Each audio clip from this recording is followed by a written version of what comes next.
Россия Иран байланышындагы кырдаал. Россия президенти Владимир Путин Иран президенти Масуд Пезешкиян менен телефон аркылуу сүйлөштү. Кремлдин маалыматына караганда, Путин Али Хаменеи, анын үй бүлөсү, аскердик саясий жетекчилер жана жарандардын каза болушуна байланыштуу көңүл айтуу сөздөрүн билдирди. Ал ошондой эле Ближний Чыгышта болуп жаткан окуяларды Израиль жана АКШнын Иранга каршы куралдуу агрессиясы катары баалап, согуштук аракеттерди дароо токтотууну маанилүүлүгүн баса белгиледи. Трамп журналисттин Россия Иран тууралуу суроосуна жооп берди. Президент Трамп журналисттин Россия азыр Иранга максат коюуда жана америкалыктарга кол салууда жардам берип жатат деген суроосуна жооп берүүдөн баш тартты. Ал бул суроону ушунча оор мезгилде берүү абдан акылсыз суроо деп атап, талкууну башка темага бурууну сунуш кылды. Трамп өз сөзүндө белгилегендей, бул биз кылып жаткан иштерге салыштырмалуу жөнөкөй маселе. Мен ачыгым келеби? Мен сизди урматтайм. Сиз дайыма мени урматтагансыз. Дагы эле башка темада сүйлөшөлү. Суроону азыр берүү абдан туура эмес. Биз башка маселелерди талкуулап жатабыз. Давайте мүмкүн темага кайтып келели деп айтты. Ал бул жооп менен Россиянын Иранга жардам берери тууралуу айыптоолордон качып сүйлөшүүнүн негизги багытына көңүл бурууну каалады. АКШнын безоговорочная капитуляция түшүндүрмөсү. Ак үй президенти Трамптын безоговорочная капитуляция деген сөзү Иранга байланыштуу чечимди өзү кабыл алаарын билдирди. Пресс-секретар Левиттин айтымында, Трамп АКШнын куралдуу күчтөрүнүн башчысы жана дүйнөдөгү эркин дүйнөнүн лидери катары кайсы учурдан кийин Иран Америка Кошмо Штаттарына, аскерлерге жана Ближний Чыгыштагы күчтөргө коркунуч туудурбай тургандыгын аныктайт. Бул түшүндүрмө Трамптын Иранга карата саясий жана аскердик позициясын тактоо максатында берилди жана келечекте Америка Иран менен байланыштагы коопсуздуктун стратегиясын өзүнүн баалоосу боюнча чечет дегендигин билдирет. Will take place. As for the next leader of Iran, the president has said, of course it's in the best interest. АКШнын коргоо министри Россия Иран тууралуу маалыматты комментарийледи. АКШнын коргоо министри Пит Хексет Россиянын Иранга америкалык күчтөрүнүн позициялары жана кыймылдары боюнча чалгын маалымат берип жатат деген кабарларга жооп берди. Ал маалыматты четке кагып, бизге эч ким коркунуч келтирбейт деп белгиледи.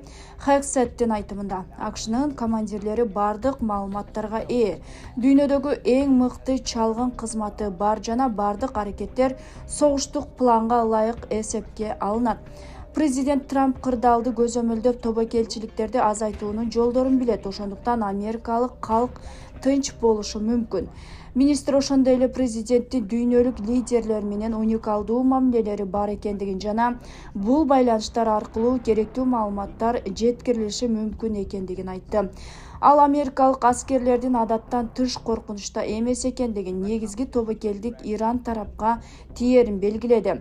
Биз башкаларды тобокелге салабыз, биз ушул жумуштабыз. Ошондуктан америкалык аскерлерди эч нерсе тынчсыздандырбоого тийиш. Коркунуч Иран тарапка тиешелүү. About that, we mitigate it as we need to. Our commanders factor all of this, but the only ones that need to be worried right now are Iranians that think they're going to live. Бишкектеги бажы кызматынын имараттарынан өрт чыкты. Бишкек шаарында бажы кызматынын имаратынан өрт чыкканы белгилүү болду. Өзгөчө кырдаалдар министрлиги өрт кечке маал чыкканын жана саат 20:42:00 чектөөгө алынгандыгын билдирди. Жабыркагандар болгон эмес жана себептери айтыла элек. Жерде дагы штаб 28-өлкөн 7-өлкөн дагы эки посттегиштер чыккан учурда өрт чектөөгө алынды. Жабыркагандар учурдагы маалымат боюнча жок. Толук өчүрүү иштери жүрүп жатат. Сарикаев мурдагы кызматына кайткысы келээрин билдирди. Сарикаев деген ат менен белгилүү болгон Мирлан Таалайбеков жол кайгуул кызматына кайтып келүүнү кааларын билдирди. Ал Бишкек шаардык ички иштер бөлүмүндө жол кыймылынын коопсуздугу боюнча башкы башкармалыкта ишин улантууну ойлонуп жаткандыгын соц тармакка жазды. Сарыкаев жол кыймылынын коопсуздугу системасындагы кызматы аны кесиптик карьерасындагы маанилүү этап болгонун белгиледи. Эске салсак, Мирлан Талайбеков өткөн жылы муниципалдык инспекциясынын башчысы болуп дайындалган. Бул маселе боюнча азырынча Ички иштер министрлигинин расмий комментарий бере элек. Абактан тик учак менен чыккан Даниэль Ажиев кайра кармалганы тастыкталды. Вебкам иши боюнча соттолуп, жакында президенттин ырайымы менен абактан бошотулуп, жаза өтөө жайынан тик учак менен чыгып кеткен Даниэль Ажиев кайра кармалды. Бул тууралуу Чүй облусунун ички иштер бөлүмүнөн билдирди. Маалыматка ылайык, Ажиев 6 март күнү болжол менен саат 12:20 чамасында Чүй облусунун ички иштер башкы башкармалыгынын кызматкерлери жүргүзгөн ыкчам издөө иш-чараларынын жүрүшүндө Токмок шаарынын айланма автожолунда кармалган. Бул факт боюнча Токмок шаардык ички иштер бөлүмү тарабынан кылмыш жаза кодексинин 283-беренеси сатуу максатын көздөбөстөн баңгизат каражаттарын, психотоптордун заттары жана алардын аналогдары мыйзамсыз даярдоо беренеси боюнча кылмыш иши козголду. Ажиев убактылуу кармоочу жайга киргизилген.